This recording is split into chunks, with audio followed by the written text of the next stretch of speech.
Hola Cecilia, ¿cómo estás? Gracias por haber aceptado la invitación a la Cato de Codificados. Ay, no, un gusto. Estoy realmente de maravilla y la verdad encantada de poder estar aquí con usted. Sí, muy feliz de tenerte para hablar de un tema económico. Sí.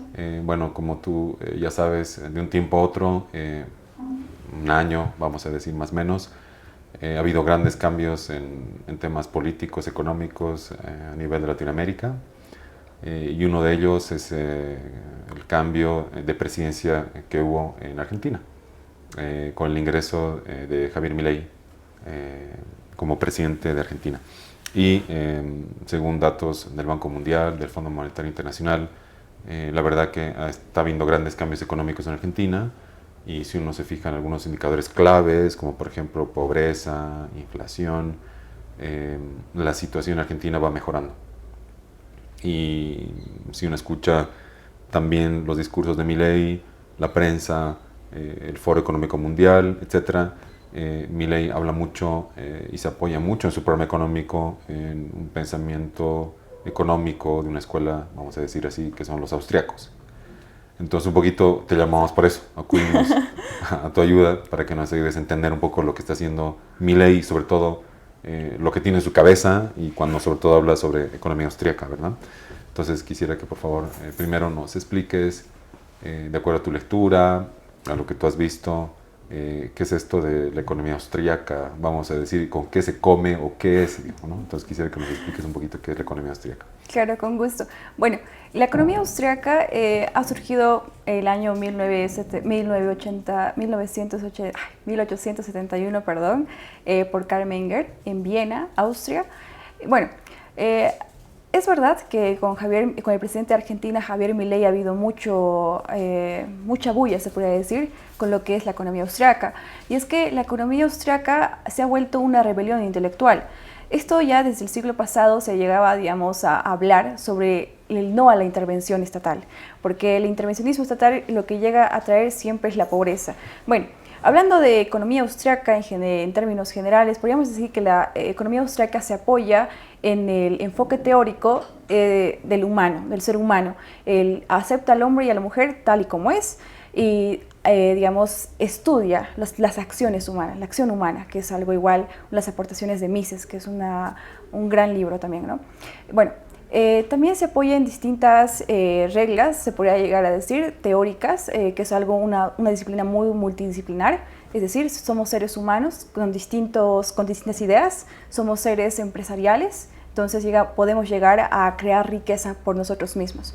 Entonces creo que igual es uno de los puntos muy importantes recalcar que va con el enfoque de libertad, que es lo que siempre Javier Milei le escuchamos decir, ¿no? La libertad, porque se trata de que no a la coacción del Estado, no a la coacción o a la intervención al emprendedor con intervenciones de que 20% para el patrón de seguridad, que la gestora y muchísimas otras cosas más que llegan más a ser digamos, a motivar, llega a ser algo que no llegas a aspirar. Entonces, creo que en ese aspecto la economía austriaca ha tenido grandes aportes. Uno de sus principios igual es el subjetivismo, que es el valor subjetivo.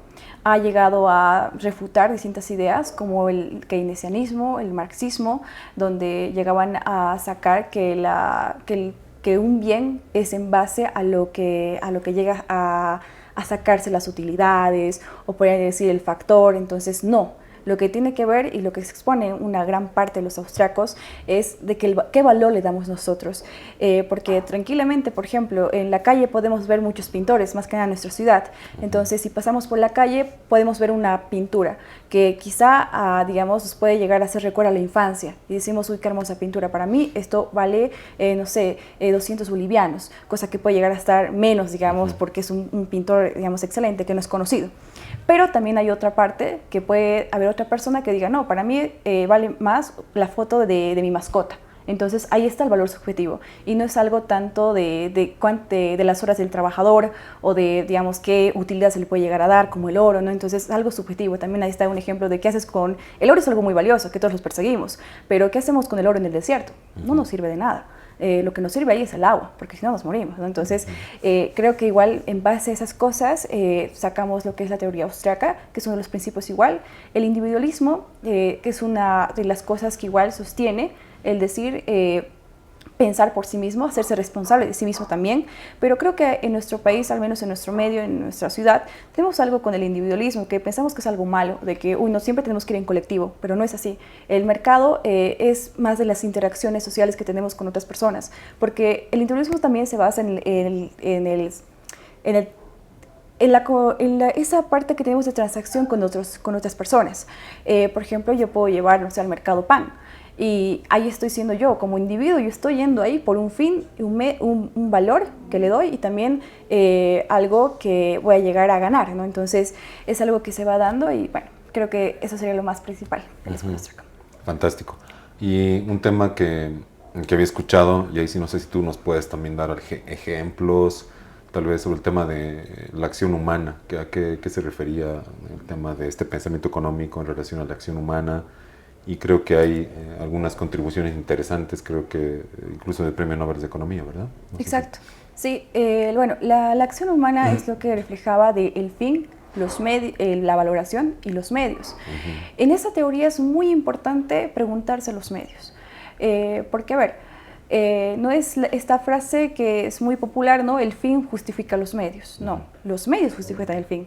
Porque bien, ahora mismo podemos tener nosotros hambre, queremos comer, pero ¿de qué modo lo conseguimos? ¿Cuál es el medio que vamos a utilizar? ¿Vamos a ir a asaltar? ¿Vamos a robar? ¿Vamos a ir a delinquir? ¿O de qué modo lo vamos a llegar a adquirir, digamos, el alimento? Entonces, si decimos, no, trabajamos, digamos, mañana, ahora mismo vamos a hacer algún tipo de labor, o hacemos de meseros o de cuidador de autos, y bueno, ganamos el dinero, y bueno, con eso nos vamos a comer. Pero hay la otra parte, entonces, de que el fin justifica los medios, tampoco, porque podemos ir a saltar y decir, he comido, mi fin justifica los medios, tampoco va por ese lado, ¿no? Entonces, creo que es igual esa parte muy importante en la acción humana que tiene que ver. Y también mencionar, ¿no?, que vamos siempre, todos los seres humanos son seres empresariales, siempre estamos con ese enfoque de buscar ganancias, ¿no? Porque no lo hacemos simplemente por hacer las cosas, vamos siempre con un objetivo, vamos siempre con un fin. Entonces, creo que en ese aspecto es algo muy interesante mencionarlo, y quizá igual puede ser lo que vemos actualmente en el mercado informal en nuestra ciudad, que es muy popular, que es el comercio informal. Estas personas, en general, pues lo que hacen es, digamos, observar al consumidor qué es lo que quiere, agarran eso y, bueno, al día de mañana lo encontramos en el mercado. Y va en base a esas secciones individuales de la acción humana, porque, a ver, tenemos desde la madre que quiere ahorrar, o desde el joven que quiere emprender. Entonces, o desde el indígena o campesino que quiere llegar a la ciudad para intercambiar distintos productos. Entonces, creo que igual esa es una rama muy importante de tomar en cuenta, ¿no? Muy bien. Y ahora algo tal vez más personal. ¿Cómo es que llegaste a leer más sobre este tema de la economía austríaca? ¿Por qué ese interés? ¿Y qué es lo que motivó un poquito en ti leer más sobre temas de economía austríaca? Si nos podrías contar un poquito. Bueno, sí, claro. Bueno, yo la verdad es que cuando yo entro en descubrimiento de la escuela austriaca, tenía 18 años, actualmente tengo 19 años, recién había salido del colegio y veía todo este suceso, ¿no?, lo que estaba pasando, porque ya desde fines de 2023 veíamos todo lo que estaba pasando. Inicios del 2024, el año pasado, ya veíamos las colas para la gasolina, para el diésel, digamos, todo este conflicto social, las redes sociales estaban explotadas, ¿no?, de que, no, somos la próxima Venezuela y muchísimas otras cosas más. Entonces, mi vida universitaria recién la estaba comenzando. Entonces, ahí es donde se me hace a mí como lo podría definir como algo terrible, porque digo, ¿qué está pasando? ¿Qué está sucediendo? Ahí es donde, digamos, investigo, por mi parte, veo qué es la economía, cómo está planteando de todo eso. Antes ya he tenido algunas bases, pero no conocía la economía austríaca de primera mano. Y ahí es donde también conozco al profesor Jesús Huerta de Soto. El profesor Jesús Huerta de Soto, uno de los grandes exponentes actualmente que tenemos de la economía austríaca, y también unos grandes referentes del anarcocapitalismo, que está sonando igual mucho en Argentina. Entonces, ahí es donde yo descubro, bajo este problema actual que nos encontramos, sociedad económico, en nuestro país, es donde yo entro y estoy en las clases del profesor Jesús Huerta de Soto, virtuales, a distancia. Entonces ahí es donde llego a entender y a aprender. Y también de enterarme de ciertas cosas como esto de la acción humana que hace un momento hablábamos, por ejemplo, de cuáles las decisiones o por qué toman ciertas decisiones los seres humanos, ¿no? ¿Por qué compran, no sé, por qué están comprando ahora mismo arroz? ¿Por qué ahora está subiendo las compras de arroz o de azúcar o de los alimentos? ¿Por qué están subiendo? Entonces, ahí es donde entro y aclarezco todas estas dudas. Y también, por ejemplo, esto de la expansión crediticia artificial, que habla mucho de la escuela austriaca, del papel del Banco Central, de cómo se llega a hacer una burbuja, con lo cual cuando revienta estamos en lo que estamos ahora mismo, ¿no? Entonces ahí es donde yo igual exploro un poquito de todo este tema y también lo comparo con algo muy personal que la otra vez le estaba comentando, ¿no?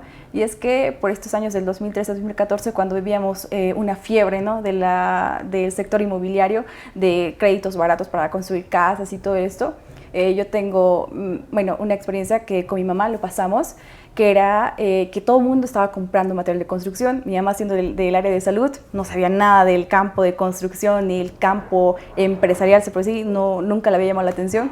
Pero ahí yo veo, ¿no? Y cuando estudio y cuando veo la acción humana que explica Luis Mises, también lo que explicaba el profesor Jesús Huerta de Soto, y veo, ¿no? Todo cómo se define la acción humana, el fin, la valoración, los medios, el plan de acción, y digo, esto es un relato de lo que ha hecho mi mamá, de lo que ha hecho mi mamá en aquel tiempo y, digamos, de las ganancias que hemos tenido en aquel tiempo. Entonces, ahí es donde me convenzo también yo de, digamos, simpatizar con estas ideas. Y no solamente por algo, digamos, de que creer en esto y por lo que estaba ahí. Entonces, es lo que a mí me impulsó y la verdad es que actualmente sigo aprendiendo mucho más porque la escuela austriaca es algo que tiene muchísimas ramas que tomar y algo de estudiar muchísimo y también, por ejemplo, analizar y estudiar el caso del anarcocapitalismo, que es lo que está sonando igual.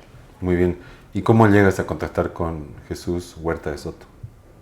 Bueno, yo ingresaba a sus clases que él daba virtuales, lo pueden encontrar incluso en YouTube. Entonces, él da como unas 45 clases. Entonces, yo a través de una carta le envío al profesor Jesús Huerta agradeciéndole por las clases, porque yo desde el momento que me enteré de todo de la economía austriaca, tuve una sed, digamos, se puede decir, de conocimientos, de que quería saber más cosas, de que no me conformaba solamente con esos 45 clases que teníamos, 45 sesiones, sino que quería aún más. Entonces, comprender más a fondo inclusive lo que había pasado en mi propio país. Y ahí es donde entro, ¿no? Un poquito a aprender de historia del año 1985, lo que había pasado acá en Bolivia, con Pinochet también en los 80s, en Chile, Margaret Thatcher. Entonces, es un poquito más esa parte que lo empecé a explorar. Y creo que fue esas palabras que pude llegar a escribir en la carta que lo motivó el profesor Jesús Huerta y me dijo, toma, te envío todos mis libros. Fue uno de los grandes regalos que tuve, la verdad, en la vida. Y bueno, pues actualmente me encuentro contenta y feliz con los libros y con los artículos que son muy enriquecedores y que realmente se los recomiendo a todos, si lo pueden adquirir, ¿no? Los libros del profesor Jesús Huerta de Soto, digamos, exponiendo todas las... Inclusive el populismo, yo diría, él no es político, cabe recalcar, pero sí tú llegas a asociarlo mediante la lectura, mientras asociarlo cómo llegan políticos al poder con este cuento, ¿no? Y que no es verdad. Buenísimo. Y ahora, bueno, gracias por habernos introducido, explicarnos qué es la economía austríaca, para poder entender un poquito más a todos aquellos que están defendiendo un poco estas ideas. Y ya para concluir un poquito, ir cerrando esta charla, quería preguntarte si tienes algún libro o algún texto que quisieras recomendarnos para poder introducirnos, ¿verdad? en esta corriente del pensamiento económico, si pudieras recomendarnos algo. Claro, podría, como mencionó hace un momento, podría ser el libro de Jesús Huerta de Soto, La economía austriaca, y también el libro de Luis Mises, ¿no? Que es La acción humana, donde podemos ver muchísima exploración de las actividades del ser humano, ¿no? Cómo es su reacción en el mercado y cómo es esa interacción, que es muy importante y valiosa. Y tal vez como último también en este tiempo que estamos, en nuestro país al menos, ¿no? Con el tema de elecciones y todo aquello, tal vez llamar a la reflexión en el campo de hacernos cargos y hacernos responsables de sí mismos, porque no vamos a poder salir de la pobreza o en la que nos encontramos, en la situación tan crítica que nos encontramos, con más subvención, con más gasto. Entonces tenemos que también hacernos responsables de sí mismos y preocuparnos por lo serio, porque la salud y la educación es uno de los activos más importantes de nuestra vida, que no podemos fácilmente recibirlos gratis, la verdad. Entonces creo que es muy importante en ese aspecto, tener la responsabilidad individual, hacernos cargos de nosotros mismos y también empezar, porque, a ver, las subvenciones y las cosas gratis vienen con doble filo. No es nada gratis, no hay nada gratis en esta vida. Y es lo que estamos pagando hoy en día en nuestro país, ¿no? Con la inflación. Entonces, es algo que igual creo que en los libros que les he mencionado pueden llegar a explorar un poquito más esto a detalle y a darse cuenta también que las cosas gratis no son gratis y son de doble filo, que nos pueden llegar actualmente, bueno, lo que nos está llevando ahora, ¿no? A un futuro incierto. Fantástico. Muchas gracias, Cecilia, por tu tiempo, por haber aceptado la invitación y por clarificarnos sobre este tema del pensamiento económico austriaco. Te agradezco muchísimo, muy feliz de tenerte y esperamos que podamos contar contigo en un futuro. No, muchísimas gracias por este doctor. Claro que sí. Gracias. Un placer.